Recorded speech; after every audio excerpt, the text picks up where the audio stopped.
Shabbat Shalom mais uma vez, eu sou o professor Matheus Andona e dou as boas-vindas a você que está aqui na Sinagoga Har Tzion e a você que está me assistindo agora através da internet. Olha, nós entramos hoje no livro de Shemot, que é o livro de Êxodo. Eu sempre digo que o livro de Êxodo, pessoal, é um livro que trata da identidade. Diga, identidade. Identidade do povo judeu, do povo hebreu, na época era chamado de povo hebreu. Então Deus dá, Deus confirma, Deus restaura a identidade do povo hebreu. Deus restaura, confirma a identidade de Moisés, que é aquele que Deus vai usar para tirar o povo do Egito. Então o livro de Shemot, se nós podemos resumi-lo, é um livro que trata de identidade. Tudo que você vai ver no livro de Shemot tem a ver com a construção da individualidade do povo de Israel como povo. Eu sempre digo aqui que até Moisés, Deus se revelava aos hebreus individualmente. Deus falava com Abraão, Deus falava com Isaac, Deus falava com Jacó, né? Com José já foi uma coisa meio diferente. Deus não falava com José como falou com Jacó, Isaac e Abraão, mas falava com ele através de sonhos. Já depois que o povo vai para o Egito, nós não vemos mais um contato de Deus com indivíduos. Nós vemos agora o contato de Deus com uma nação. Deus fala através de Moisés para uma nação. Deus se revela para uma nação. Deus constrói uma identidade nacional. Deus forma ali o seu povo, dando a ele uma identidade. Deus dá para ele, primeiro Deus dá para eles o que? Uma experiência que molda uma identidade, que cunha uma identidade, a experiência do êxodo, da saída do Egito. Depois o Eterno dá para eles o que? A Torá. Deus revela a Torá para o povo de Israel. Deus distingue o povo de Israel com mandamentos. Meus irmãos, sempre foi a intenção de Deus distinguir o seu povo através de mandamentos. O mandamento te distingue. O mandamento te dá identidade. O mandamento, ao mesmo tempo que ele é coletivo, ele é individual. Nós guardamos mandamentos em coletividade como povo e guardamos mandamentos como indivíduos, diante de Deus, nós e Deus. Nós e o nosso próximo. Tanto é que os famosos 10, a Aseret HaDvarim, as 10 palavras, os 10 mandamentos de Êxodo 20, 5 mandamentos relacionam-se ao seu relacionamento com Deus, 5 mandamentos relacionam-se ao seu relacionamento com o próximo. Mandamentos coletivos para formar a identidade do povo. Nomes é o nome desse livro em hebraico, Shemot, nomes. Por que nomes, pessoal? Quando Deus trata com números, todos são equalizados. Há uma equalização nos valores individuais. Então Deus fala, 70 almas, 70 vidas saíram com Jacó do Egito. Todo mundo conta como um, não é isso? Todo mundo tem o mesmo valor. Está equalizado. Quando você lida com números, você equaliza. Uma herança, filhos que recebem herança. É muito comum os pais dividirem o patrimônio pelo número de filhos. Então, cada filho recebe o quê? Uma parte da herança. Então, se são 3 filhos, cada filho recebe 1/3 da herança. Então, houve uma divisão numérica. Cada filho tem o mesmo valor. Mas você já viu testamentos nos quais cada filho são chamados pelos nomes e cada filho recebe uma herança específica? Ao fulano, deixo isso, isso, isso. Ao ciclano, deixo isso, isso, isso. Ao beltrano, deixo isso, isso, isso.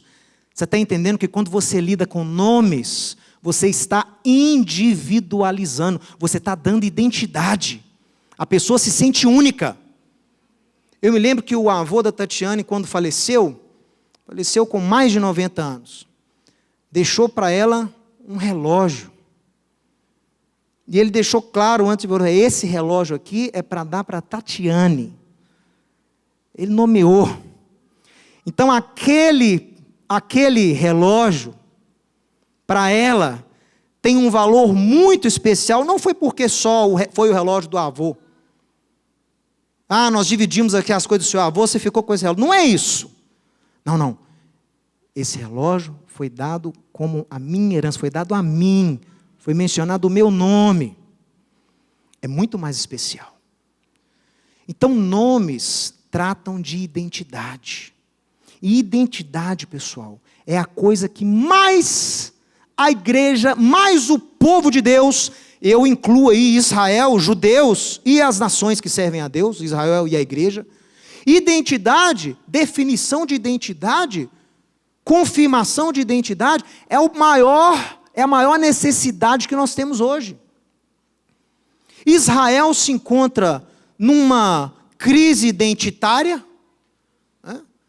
Queremos ser como as outras nações da terra, não queremos ser o povo escolhido, né? Muitos círculos judaicos, principalmente os menos religiosos, creem nisso. Não, nós não temos esse negócio de propósito, chamado, povo escolhido. Nós queremos ser uma nação como outra qualquer. Nós queremos prosperar como as nações prósperas do mundo. Não queremos ter um chamado, não queremos ter uma identidade como de povo escolhido. Por outro lado, a igreja, o povo que se chama também de servos de Deus, através de Yeshua do Messias, vive uma crise identitária. Quem são? Quem é o povo chamado de cristão? Quem são os que fazem parte do mundo chamado cristão, pessoal? Como se definem? Será que se definem pela sua religião? Se definem pela sua história? Se definem pelo seu fundador? Como são definidos os cristãos hoje? Um povo que não sabe quem é, não sabe onde está. Um povo que não sabe onde está, não sabe para onde vai. Por onde nós vamos? Para onde a igreja, chamada cristã, caminha? Para onde Israel como povo caminha? Onde nós estamos no tempo de Deus, na linha do tempo de Deus, onde estamos? E aí começamos a ver eventos proféticos, começamos a ver eventos que chamam a nossa atenção. Puxa vida, estamos no final. Israel, muitas vezes a gente vê um certo menosprezo. Israel, nós aprendemos ao longo da história a vivermos as profecias e não esperarmos por elas. Então, para o judeu não afeta muito, né? O presidente Trump declara que Jerusalém é a capital de Israel, né? Já é nossa capital desde 67, aliás, já é nossa capital desde o rei Davi. Então, para nós não tem muita, nós já vivemos num cumprimento profético. Nós lá em Israel é um cumprimento profético. Então, os judeus é mais realista nesse sentido. Agora, o mundo cristão, como eu já disse aqui anteriormente, a gente vê um certo frenesi, as pessoas que tendem uma paranoia. Ai, e agora o mundo vai acabar, Jesus vai voltar em 2018, porque Jerusalém foi reconhecida capital de Israel, e começam a citar profecias, e tira a profecia de contexto, tem aquela bagunça. E aí nós vemos os extremos, né, aflorando, aqueles que falam, não, isso aí não é nada, Israel é uma nação como outra qualquer, e o outro extremo, os caras praticamente já vendendo tudo e preparando para a volta de Yeshua. Rapaz, vende tudo, tira os filhos da escola e já prepara, porque Yeshua está para voltar. Vocês entendem que se a igreja não souber quem é nos planos de Deus, se a verdadeira identidade do cristão não estiver solidificada nesse momento atual, profético, a igreja não saberá como cumprir o seu papel nesta época que nós estamos entrando. E sem dúvidas, é uma época de definição, é uma época que já está apontando para o fim. É claro. Então a igreja tem que saber quem é, pessoal. Tem que saber quem é. E não adianta você ficar escrevendo livro, vocês teólogos, vocês pastores, padres, reverendos, bispos, mestres, ou sei lá o quê, ou rabinos messiânicos. Não adianta a gente ficar querendo escrever livro, não adianta a gente ficar querendo descobrir a época que estamos vivendo, quem somos baseado nos dias de hoje. Não defina a sua identidade com base na sua vida, com base na igreja de 2018. Que não é essa a identidade verdadeira da igreja, nem é o Israel de 2018, o Israel cuja identidade está nas Escrituras. O exemplo dos primeiros discípulos, o exemplo dos primeiros seguidores de Yeshua, judeus e não judeus, caracteriza o nosso parâmetro. Se quisermos avançar, temos que voltar. Por isso eu digo, o parâmetro doutrinário, comportamental, tradição hermenêutica, tudo o que você precisa para ser como aquela primeira comunidade judeu do discípulo de Yeshua, está no livro de Atos. O Eterno permitiu que Lucas escrevesse Atos ali como um relato, como uma testemunha viva de como a coisa funcionava, de como as decisões eram tomadas, do que acontecia, para que nós hoje, em tempos difíceis, pudéssemos fazer uso desse material e pudéssemos restaurar a nossa identidade, a imagem daqueles primeiros servos de Deus. Judeus e não judeus. Apesar de ser judeu, o parâmetro para a minha vida hoje, como judeu, é Atos. Porque lá tem judeu, discípulo de Yeshua, que viviam, que relacionavam-se com a comunidade judaica, que relacionavam-se com quem não era judeu. Então, eles são o parâmetro para mim. E eles também devem ser o parâmetro para você, que não é judeu, mas serve a Deus. Essa igreja do primeiro século é o padrão, pessoal. Sabe por quê? Ah, Mateus, então você está voltando só 2000 anos, você não fala muito da Torá, você não fala muito dos profetas. Se você fala que as raízes da igreja estão só há 2000 anos atrás, você está desconsiderando todo um mover profético identitário da igreja. Não, na verdade eu estou considerando sim. Sabe por que eu estou considerando? Porque a igreja do primeiro século era baseada na doutrina dos apóstolos e dos profetas. Ela já era uma igreja comprometida com a Torá. Ela já era uma comunidade comprometida com os profetas de Israel. Os apóstolos apregoavam aquilo que os profetas haviam anunciado. Novamente, comprometidos com a doutrina. Doutrina quer dizer o quê? Instrução, lei. Comprometida ela era com a lei, com o ensino dos apóstolos e dos profetas. Então, conectando-se com a igreja de Atos, eu me conecto com os profetas, eu me conecto com a Torá, eu me conecto com o flow, com esse fluir das profecias até os dias de hoje. É por isso que eu escolhi falar para você essa manhã sobre um tema que inclusive já é até matéria do nosso curso de teologia. Eu vou tratar com você agora e na Havdalah. Então vai ser uma palavra dividida em duas. Metade, porque ela é muito grande. Metade agora, metade às 19 horas. Então isso que você está assistindo é a primeira parte, cujo tema é, dê uma olhada aqui na tela, a verdadeira identidade cristã. E eu fiz questão de manter a palavra cristã, porque é essa que eu tenho que restaurar. É essa que está comprometida. A verdadeira identidade cristã. Primeira parte. É um estudo. Dê uma olhada aqui comigo. Vamos começar com algumas premissas, pessoal.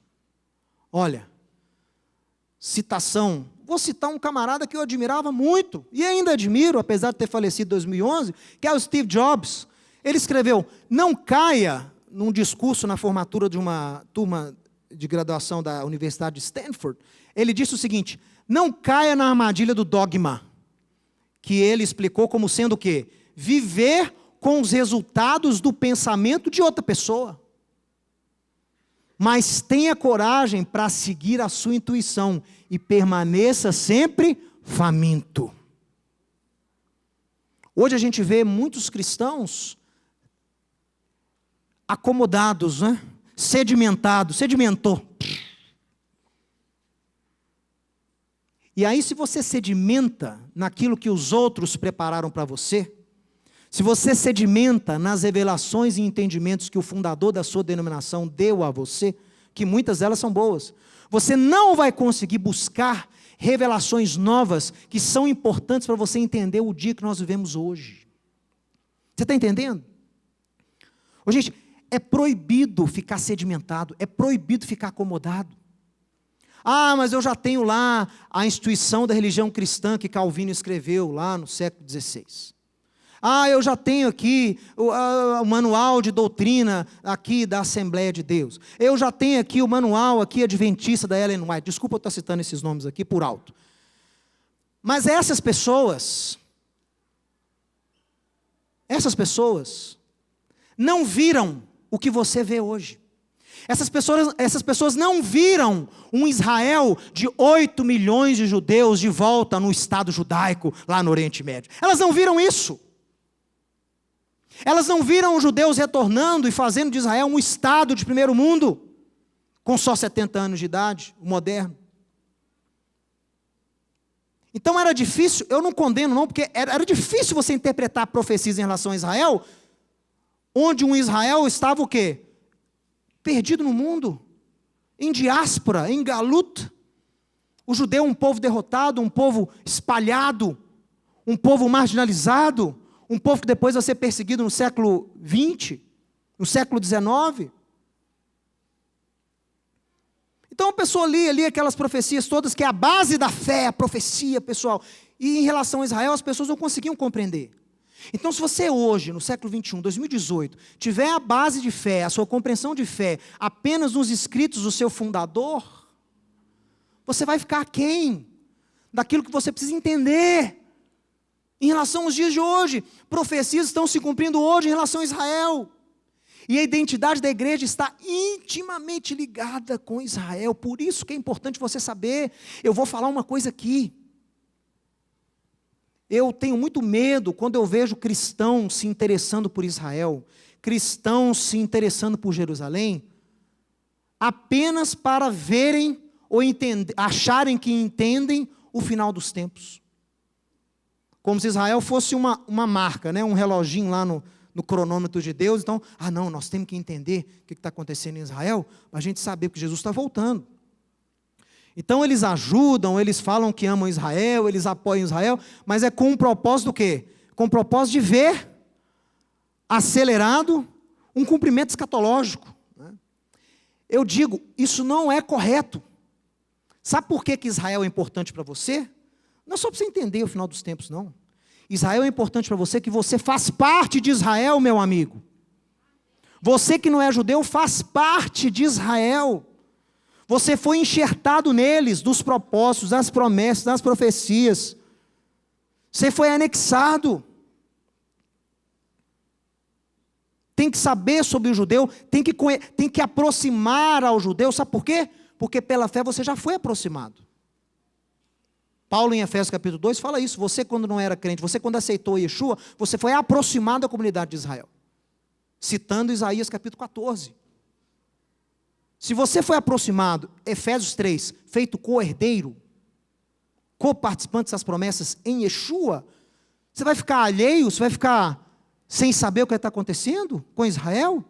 Vai considerar um povo distante de você?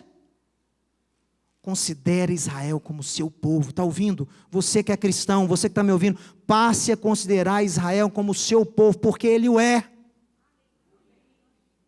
Olha aqui. Essa citação lá do Jobs mostra claramente um dos pilares dessa visão da restauração que a gente apregou aqui. A gente crê que o Espírito de Deus fala a todos nós, amém, pessoal? Ele parou de falar no século XVI, sim ou não? Parou, pessoal? O Espírito de Deus parou de falar com os homens no século XVI? Parou de falar no século I? Não! Ele fala hoje. Quer saber? Fala até mais do que falava no século XVI. Então você tem que ter essa consciência. Não podemos nos prender a pensamentos e doutrinas de homens como única fonte de conhecimento. Então preste atenção. Isso aqui é meu, tá? Por isso que eu pus aspas, é porque é minha fala. Eu, Mateus, sou grato a Agostinho, a Policarpo, a Rashi, Rambam, Lutero, Calvino, Zwingli, Stern, Schulam e outros. Eu sou grato. Sou grato a esses todos. Mas a autoridade para a minha vida é apenas a palavra de Deus. Em seu contexto original. Eu aprendo com todos esses homens. Uns menos e outros mais. Mas nenhum deles morreu no madeiro por mim. e o sangue de nenhum deles perdoa os meus pecados. Estamos interessados na verdade, na doutrina pura dos apóstolos e dos profetas. Isso é premissa. Isso é premissa. Base. Para eu começar esse estudo, eu tenho que ter essa base. Sou grato, não estou aqui para condenar, não estou aqui para apagar da história. Ah, o Mateus é anti-Lutero, anti-Calvino. Não, eu aprendo com esses homens. Eu sou grato à vida e à produção que esses homens deram à humanidade. Não foi só para a igreja, não. Mas eu não baseio o meu conhecimento e a minha experiência de fé apenas no conteúdo desses homens. E vou além. Eu tenho a autoridade diante de Deus, e você também tem, de julgar o ensino e a produção desses homens à luz da Bíblia no seu contexto original. Julgue. O que eu ensino aqui, o que meu pai ensina aqui nesse púlpito, julgue. Não me tenha como verdade absoluta. Não idolatre os meus ensinos, nem me tenha como infalível. Uma coisa que eu nunca fui nem você é papa. Não sou infalível. Julgue. Julgue o que você ouve.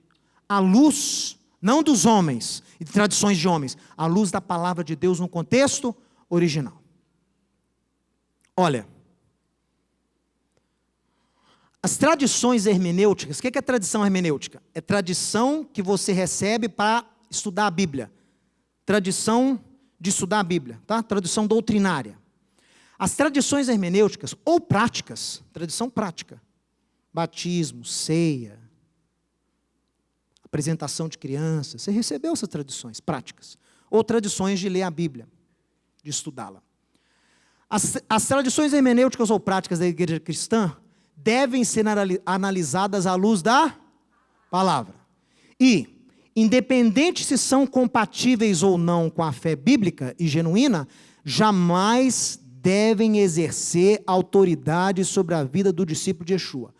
Mesmo as tradições boas não constituem autoridade espiritual sobre você. São tradições. Tradição tem o seu lugar. Tradição é tradição, mandamento é mandamento. Dou a essas tradições a mesma autoridade que dou aos rabinos ortodoxos do judaísmo. A única autoridade para mim é a Bíblia completa, e para o melhor do meu juízo, no contexto no qual a mesma era vista no primeiro século. Olha aí, ó, primeiro século.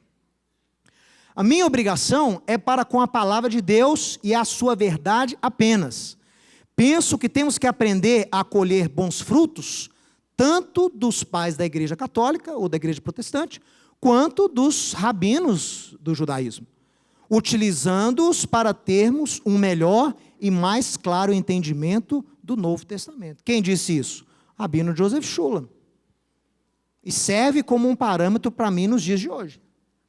Eu aprendo com todos eles, porém, eles não constituem a última autoridade, a última resposta de Deus sobre a minha vida. Está entendendo? O que Deus revelou para Ellen White não constitui a máxima, a última revelação profética para a humanidade.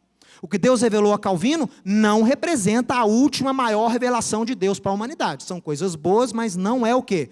Não é o final. Não, o ponto final não foi escrito ali, pessoal. Tem muito mais que essas pessoas não viram. Tem muito mais que essas pessoas dariam tudo para estarem vivendo nos anos que nós estamos vivendo agora.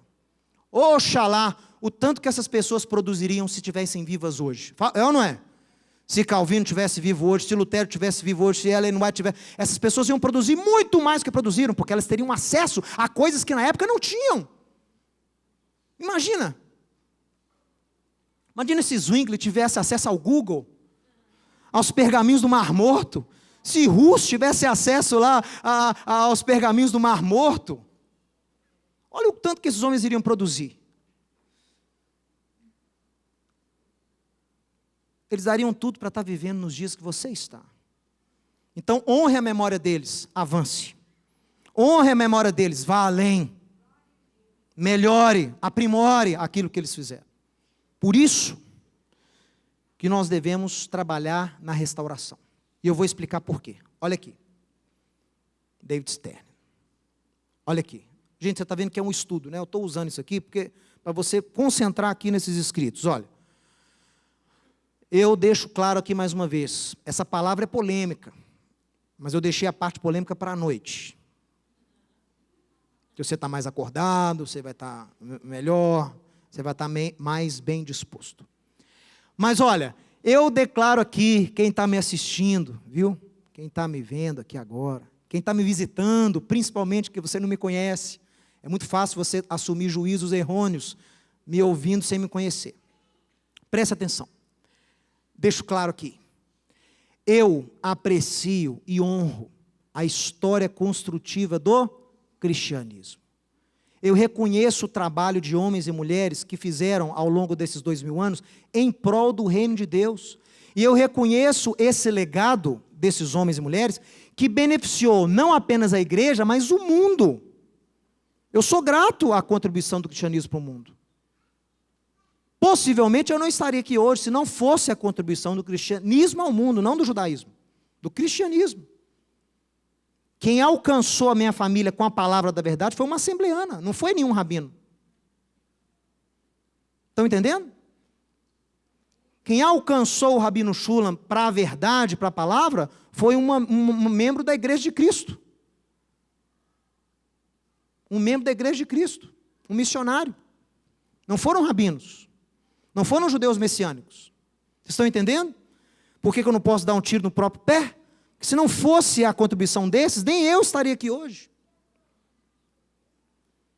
Mas, diga mas, a palavra é cheia de mas é necessário entender que este legado que eu sou grato e honro, ainda que tenha sido bênção para mim, para a igreja e para a humanidade, não foi o suficiente para evitar os problemas herdados ou para resolver os problemas de hoje. Estão entendendo? Eu sou grato sim, mas por que eu não me contenho com esse legado? Porque ele ainda ele fica aquém daquilo que eu preciso hoje para poder continuar o caminho. Está aquém. Falta alguma coisa. Então eu tenho que pegar o que eu recebi e aprimorar, e desenvolver, e não ficar ali, enterrar o talento. Recebi um, enterra um. É isso que você vai fazer mesmo? É isso que você tem feito com a sua vida de fé? Recebe um, enterra e fica com um? Você já sabe a palavra que vai ser dita a você, não sabe? Não sou eu que vou te julgar. O mestre já falou, o que ele vai te falar? O que ele falou para aquele servo que enterrou e guardou e não desenvolveu? Hein? Servo mau. O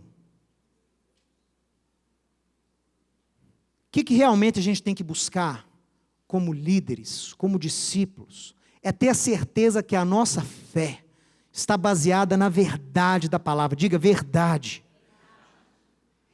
A gente tem que ter certeza que estamos no caminho e na direção correta de Deus para a sua igreja, pessoal. Por que eu vejo uma necessidade de restauração? Por que eu falei com você que o legado desses homens e mulheres que eu admiro não foi forte o suficiente para evitar ou para tratar os problemas de hoje? Porque hoje você tira um retrato do mundo cristão, o que você vai ver? Você vai ver 30 mil denominações protestantes. 30 mil. Você vai ver um crescimento exponencial da religião islâmica no mundo. No Brasil, principalmente, viu? Foco de crescimento do islamismo são as periferias da região sudeste.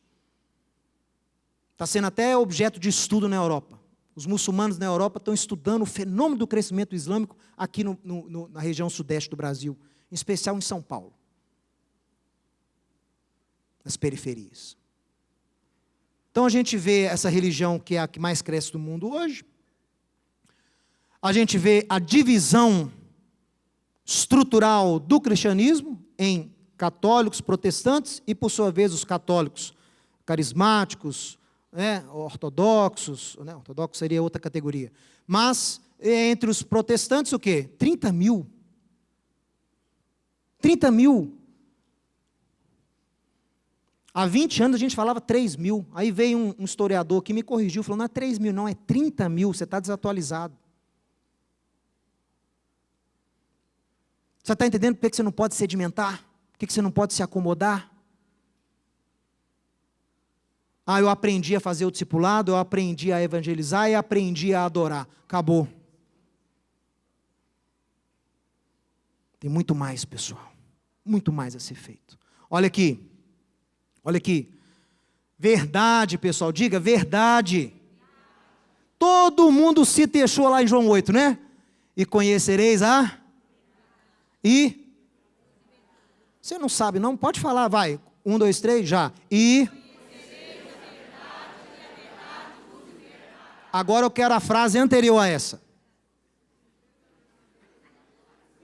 Porque essa frase é consequência do que ele falou antes. Você não pode soltar essa frase assim fora do contexto, não. Senão vira pretexto. Quando é que a verdade alcança alguém e o liberta? Se permanecerdes na minha palavra, sois verdadeiramente meus discípulos. Então conhecereis a verdade vos libertará. Então tem um condicional. Qual é o condicional? Se vocês permanecerem na minha palavra. O que é permanecer na palavra? Obediência. Que interessante, não é? Os cristãos dão tanta ênfase à graça. Você sabe quantas vezes Yeshua pregou sobre graça? Quantas vezes Jesus pregou sobre graça? Nenhuma. 0. Sabe o que Yeshua pregava? Obediência. Quem permanecer na minha palavra é meu discípulo. Quem me ama, guarda os meus mandamentos. Quem guarda os meus mandamentos, me ama e é amado pelo meu Pai. É difícil, pessoal. É difícil tirar do sedimento, você está sedimentado. Paulo fala muito sobre graça, por quê? Porque Paulo está falando para uma plateia, para uma audiência diferente da que Yeshua pregou. Yeshua não pregou para quem não era judeu. Paulo tinha que explicar que o gentio, que não foi criado com Moisés, que não foi criado com a Páscoa, que não foi criado com o profeta, que não foi criado com Bíblia, que não foi criado com hebraico, que não foi criado com templo, nem com Torá, esse gentio, mediante a graça de Deus, pode agora fazer parte disso tudo em Yeshua. Yeshua é a porta dessa graça que aproxima quem não é judeu para o convívio da realidade de Israel, da realidade nacional de Israel. Por isso que Paulo fala de graça. Que ele fala para quem não é judeu. Então o sujeito tem que entender. Agora, quando ele pregou lá em Israel, ele foi muito enfático, Yeshua. Obediência, gente. Obediência. Tem que obedecer. Você foi salvo para obedecer. Aí Paulo também fala, né? Vocês foram salvos, feitos novas criaturas, para o quê? Para que vocês pudessem andar em boas obras. Efésios capítulo 2, tem que andar em boa obra. Obediência. Não foi à toa que Yeshua enfatiza tanto a obediência. O autor de Hebreus, no capítulo 5, fala uma frase que mexe com a hermenêutica cristã. Porque o autor de Hebreus fala, ele aprendeu a obediência pelas coisas que sofreu. E através dessa obediência, ele foi autor de salvação eterna para todos os que lhe obedecem. Complicado isso aí. Então Jesus se tornou fonte de salvação eterna para todos os que lhe obedecem. Está entendendo? Mas eu aprendi que é só pela graça no catecismo, na escola dominical, na escola não sei o quê. Eu aprendi que é pela graça, não sei o quê. Eu sei que você aprendeu isso. E todos são salvos pela graça de Deus. Porém, você tem que abrir aí para entrar esse pilar. Não fui eu que disse isso. Tem um pilar bíblico, apostólico, que está na sua Bíblia, que não tem lugar nessa sua teologia. Não tem lugar. Porque o cristianismo desenvolveu o quê? Ele supervalorizou a graça, o que é muito bom, mas ele minimizou o quê? A obediência. Então você supervaloriza um, só que às custas da diminuição do outro. Aí tem problema. Porque aí o discípulo não tem um senso, não tem uma identidade de que ele deve obediência aos mandamentos de Deus. Será que o cristianismo tem se mantido fiel à doutrina de Cristo e dos apóstolos? Será que a identidade do cristão lá do primeiro século permaneceu inalterada ao longo de todos esses anos, desses milênios? Será, pessoal? Vamos apontar aqui agora para você grandes falhas, na minha opinião, no decorrer da história da igreja. Grandes falhas. Por quê? Tem que conhecer onde caiu para você corrigir. Não adianta ficar atirando para tudo quanto é lado. Tem que conhecer onde foi o desvio, para poder repará-lo. Prédio com dano estrutural. Você tem que conhecer onde está o dano, o que causou o dano e como... Aí sim você vai saber como reparar o dano. Primeira grande falha, grande problema na história da igreja que precisa ser corrigida. Mudança da autoridade apostólica de Jerusalém para Roma. Mudou. Foi para Roma. As doutrinas vieram de Roma e não mais de Jerusalém. As práticas, tradições vieram de Roma e não mais de Jerusalém. Ah, eu sou protestante, eu não sou católico. Mas as suas doutrinas vieram de Roma, não foram de Jerusalém. Não, Mateus, a gente tem a Bíblia. Eu sei que você guarda a Bíblia no melhor do seu esforço. Mas quando alguém que não é cristão vê você protestante, é muito difícil para esse judeu, ou muçulmano, ou ateu, ou budista, ou hinduísta, ou shintoísta, é muito difícil para essa pessoa distinguir você do católico. Porque na prática e na forma de pensar, é muito parecido. Tem sim, houve algumas rupturas, mas no geral o cordão umbilical está lá ainda ligadinho com Roma. Os judeus, a gente fala assim, não, porque a igreja foi enxertada em Israel, ela faz parte dessa identidade nacional de Israel e tal. Aí os judeus perguntam, mas não parece. As festas que vocês celebram não são as nossas festas.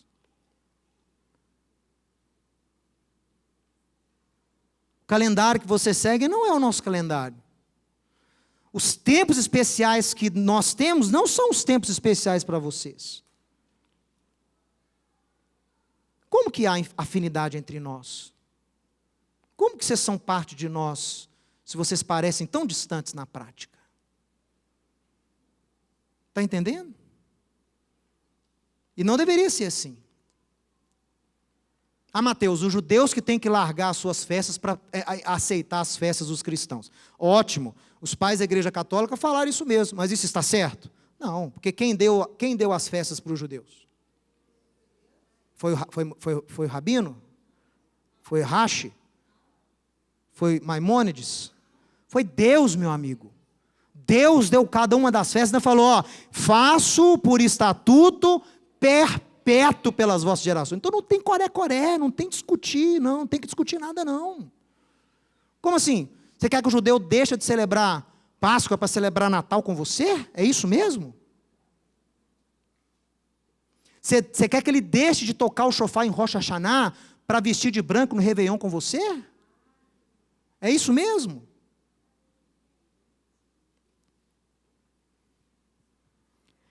E se a igreja não souber onde procurar para poder restaurar essas raízes, vai ficar aí perambulando sem saber onde trabalhar. Vai gastar energia. Mudança da autoridade de Jerusalém para Roma. Problema número 2.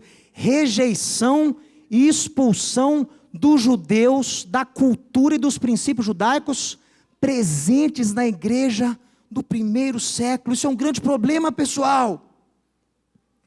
Quando expulsaram o judeu crente da igreja, ficaram sem o contingente judaico para ajudar a contextualizar e dar identidade para a fé. A igreja sempre foi criada para ser uma família de judeus e não judeus. Se você tira o judeu,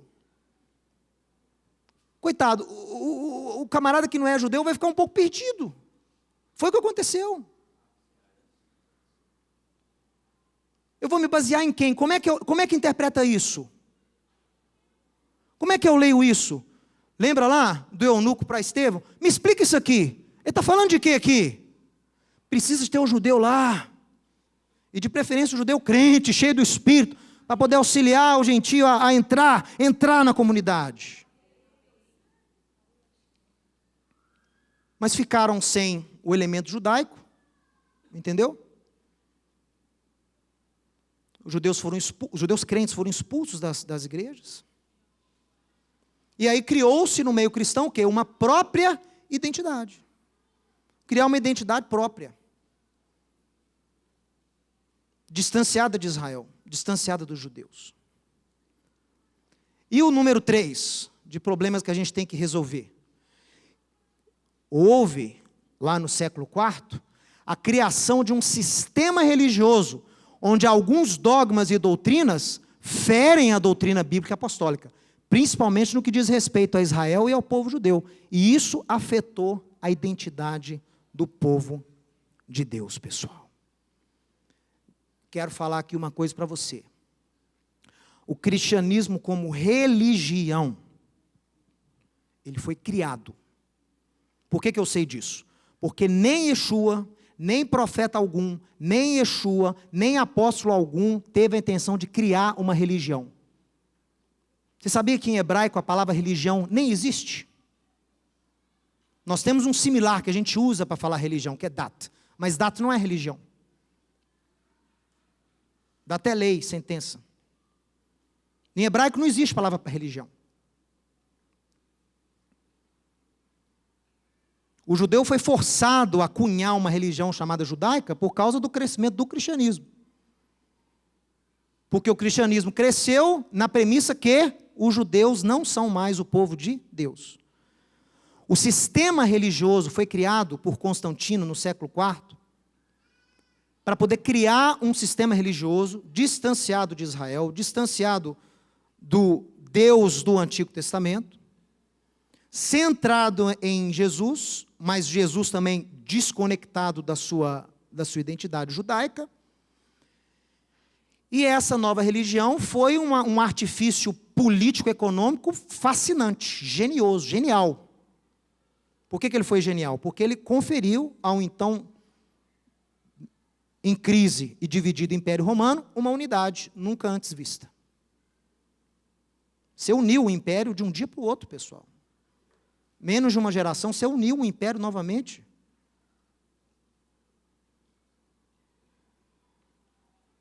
Só que essa nova religião cristã não foi criada de acordo com os parâmetros bíblicos.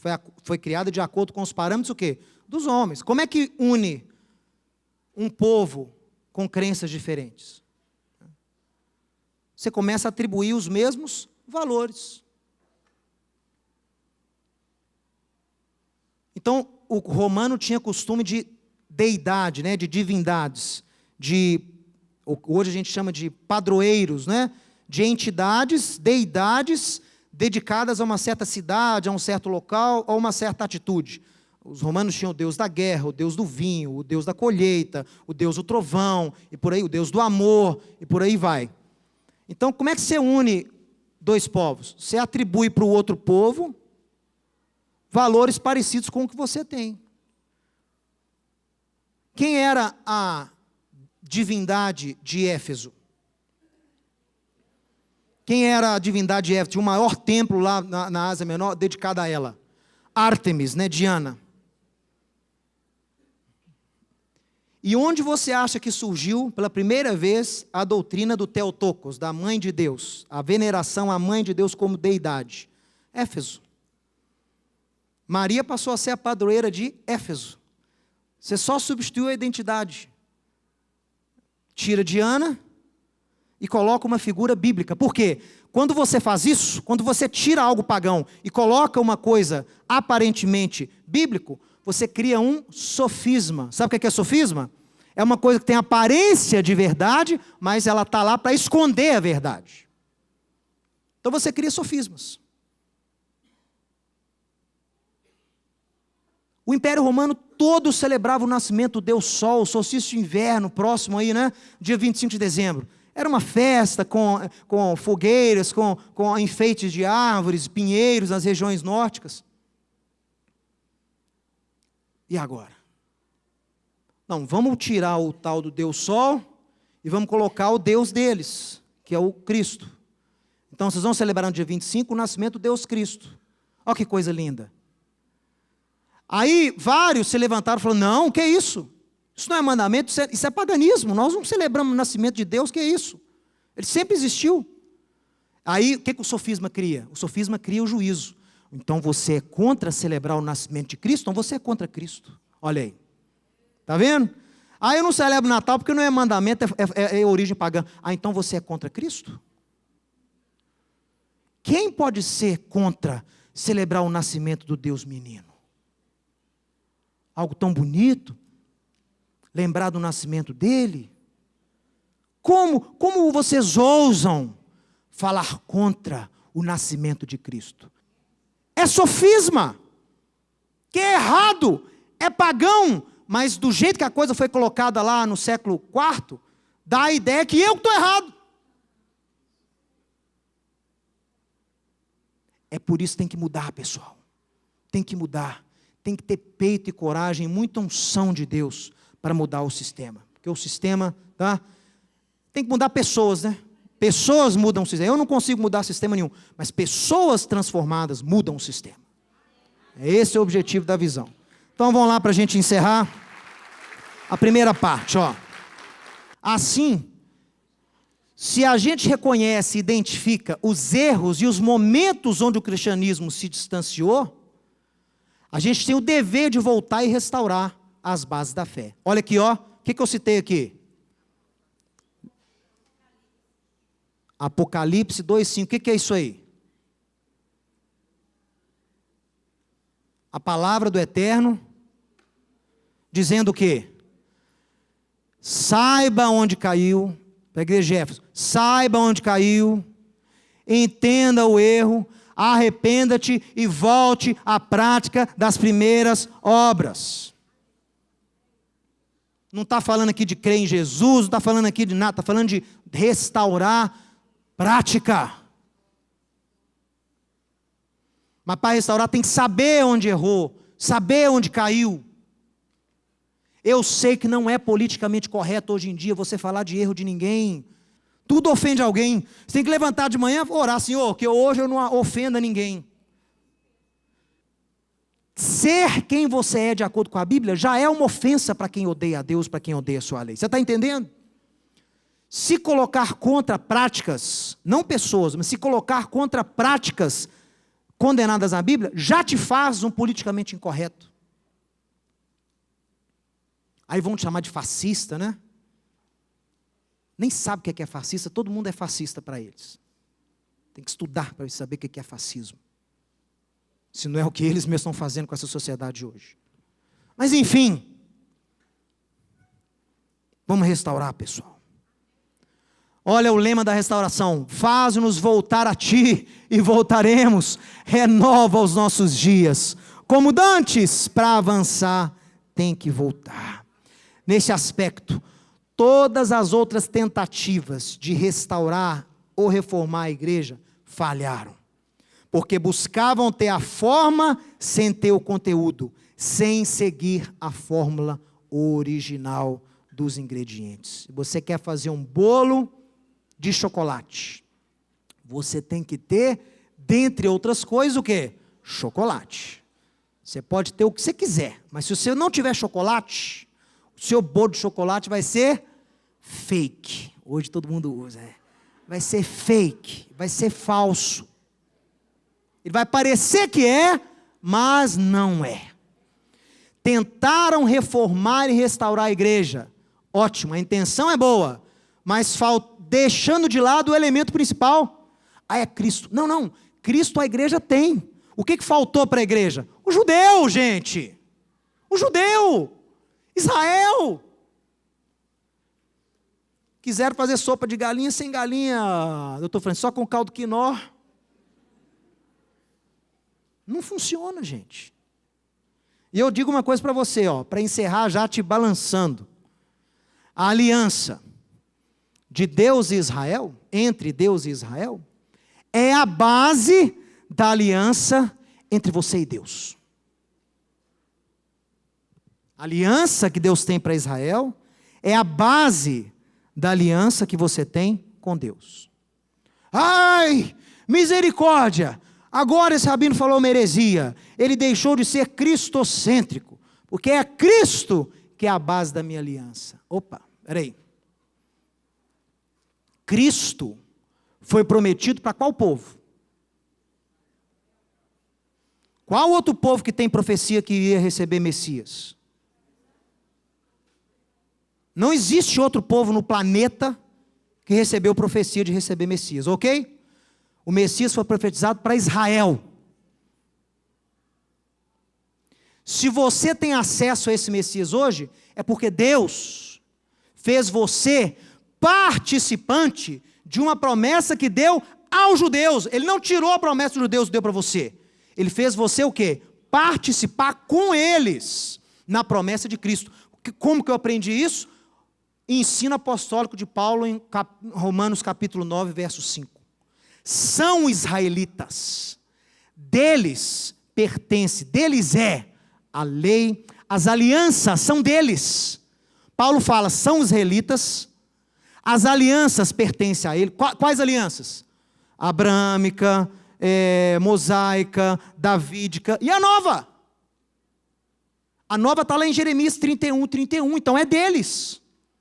As alianças são deles, as profecias são deles, a lei é deles, o culto é deles, e o Cristo descende deles segundo a carne. Então é deles. E se você tem acesso, é que você foi o quê? Enxertado nas promessas que Deus deu para eles. Você foi enxertado na aliança que Deus deu para eles. Você entendeu? Eu não estou sendo contra Cristo, nem minimizando Cristo. Mas Yeshua, ele só é válido para você, porque você entrou numa promessa que Deus deu para Israel. E é esse conceito que Paulo usa em Romanos capítulo 11, verso 18. Se você começar a se vangloriar contra as raízes, se os galhos que são vocês, que não judeus, começarem a se vangloriar contra as raízes que são o povo judeu, Abraão, Isaque e Jacó, saiba que não é você, galho, que sustenta a raiz, mas é a raiz que sustenta você. Foi Paulo que ensinou isso. Ele não está falando que a raiz é Cristo. A raiz aí é o povo de Israel. Basta ler o capítulo inteiro. No final ele fala, olha, porque se os judeus são inimigos de vocês em relação à fé, ao evangelho, em relação aos patriarcas, eles são amados por causa da eleição. Rejeitou Deus o seu povo a quem de antemão escolheu? Romanos 11:1. Hasve alila. Se fosse traduzir para o mineirês, seria cruz credo. É uma expressão em hebraico que o judeu usa até hoje. Hasve alila. De jeito nenhum, cruz credo. Deus não rejeitou o seu povo a quem de antemão escolheu. Porque eu sou israelita da tribo de Benjamim e estou aqui hoje cheio do Espírito. Então Deus não rejeitou o meu povo, nem acabou com as promessas que Ele deu para os meus pais. Está entendendo, pessoal?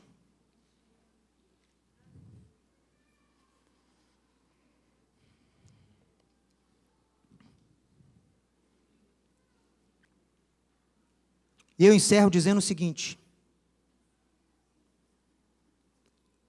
A igreja desenvolveu nesses 2000 anos 3 tipos de antissemitismo teológico. 3 tipos de teologia da substituição. 3 tipos de supersessionismo. Se você quer que eu seja mais eloquente, usar as palavras dos teólogos. Supersessionismo. Vem do latim supersede, que é suplantar, né? O primeiro tipo de teologia da substituição é chamado de primitivo. Eu estou usando isso aqui de um reverendo chamado Kendall Solem. Ele escreveu um livro que chama O Deus de Israel e a Teologia Cristã. Fantástico. Todo judeu messiânico, rabino messiânico, tem que ler esse livro para ser ordenado. Um cristão, um reverendo, acho que ele é presbiteriano, mas fantástico. Ele entendeu direitinho a história do cristianismo e como restaurar. The God of Israel and Christian Theology. O Deus de Israel e a Teologia Cristã, Kendall com K. Solem. Ele escreveu que a igreja distanciou Israel em 3 formas. Antissemitismo ou supersessionismo primitivo. É aquela versão mais rígida, mais dura. Deus rejeitou Israel. Ponto. Deus não tem mais nada a ver com Israel, mais nada a ver com os judeus. Deus já rejeitou esse povo e condenou-os. E você tem figuras que escreveram apoiados nessa premissa. Quem? Orígenes, Lutero. Lutero defendia esse supersessionismo primitivo. Acabou. E ainda fica contra, porque Deus amaldiçoou os judeus, né? Então os judeus têm que penar para o resto da vida. Um outro tipo de posicionamento, não tão rígido, radical como esse primeiro, é o que nós chamamos de econômico. Econômico não é em relação à economia, não. Econômico é o seguinte: Deus subtrai de Israel, que Israel é importante, ok? Eles falam, Israel é importante, mas Israel foi importante, para nos dar o Messias. Uma vez que Israel deu Cristo para o mundo, ele perde essa importância, ele perde essas promessas. Ou seja, depois de Cristo, veio para os seus, mas os seus não receberam. Então foi Yeshua que falou, então acabou para o judeu, acabou. Então agora, depois de Cristo, toda a promessa, as profecias todas que falam de Israel, você risca a palavrinha Israel, você risca a palavrinha Judá e escreve lá igreja. Entendeu? Então tudo volta para a igreja. Então Israel é importante, ou foi importante, mas só para quê?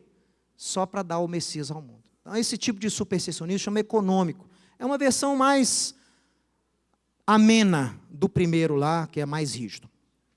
O terceiro é chamado de estrutural. É o mais comum hoje em dia. O camarada ama Israel, ama o povo judeu, né? Leva a caravana para Jerusalém, vai na festa dos tabernáculos, lá na embaixada cristã em Jerusalém, tem menorá na igreja dele, tem bandeira de Israel na igreja dele, porém, a Bíblia hebraica, os preceitos de Deus, a Torá, e o povo de Israel em si, não são parâmetro para a vida dele hoje. Não é parâmetro. A Bíblia hebraica não é parâmetro para mim. Então, como meu pai disse aqui, né? Quando você pergunta assim, é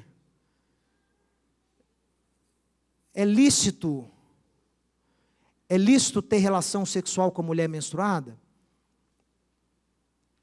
Porque a Torá fala que não. Não, mas isso já passou. Isso não é válido para o crente hoje em Jesus. É lícito eu fazer tatuagem? Porque aqui Levítico... Não. Esquece Levítico. Isso aqui não se aplica para você hoje. Está vendo? É um tipo de antissemitismo. E você tem Israel, o povo judeu, desprovido daquelas profecias. Israel deixa de ser o parâmetro, Israel deixa de ser aquele no qual você foi enxertado. Né? É como eu vi pregadores falando aí sobre Jerusalém, lá, a capital de Israel, da decisão do Trump. Gente, ele falou, né, o pregador, esse negócio de presidente aí, declarar Jerusalém capital, não é capital de Israel, isso não tem a ver para nós. Israel é uma nação como outra qualquer no mundo. São importantes, são o povo da aliança, Deus usou muito para dar a Bíblia ao mundo, o Messias ao mundo, mas eles não são mais detentores daquelas promessas que a gente lê na Bíblia. É uma nação, é bonitinho, a gente vai lá, porque tem a ver com a nossa fé, mas eles são uma nação como outra qualquer, é uma capital como outra qualquer. Então parem de ficar paranoicos, foi o que ele falou no vídeo. É uma forma de supersessionismo chamada de estrutural. É uma forma de antissemitismo. Quem rejeita a Torá, rejeita o Deus que deu a Torá. Quem rejeita Israel, rejeita o Deus de Israel. Não tem como. Na segunda parte nós vamos ver então como identificar a identidade de Israel, porque a identidade da igreja vai ser cunhada, vai ser em paralelo com a identidade de Israel, onde nós veremos a segunda parte da ministração à verdadeira identidade cristã.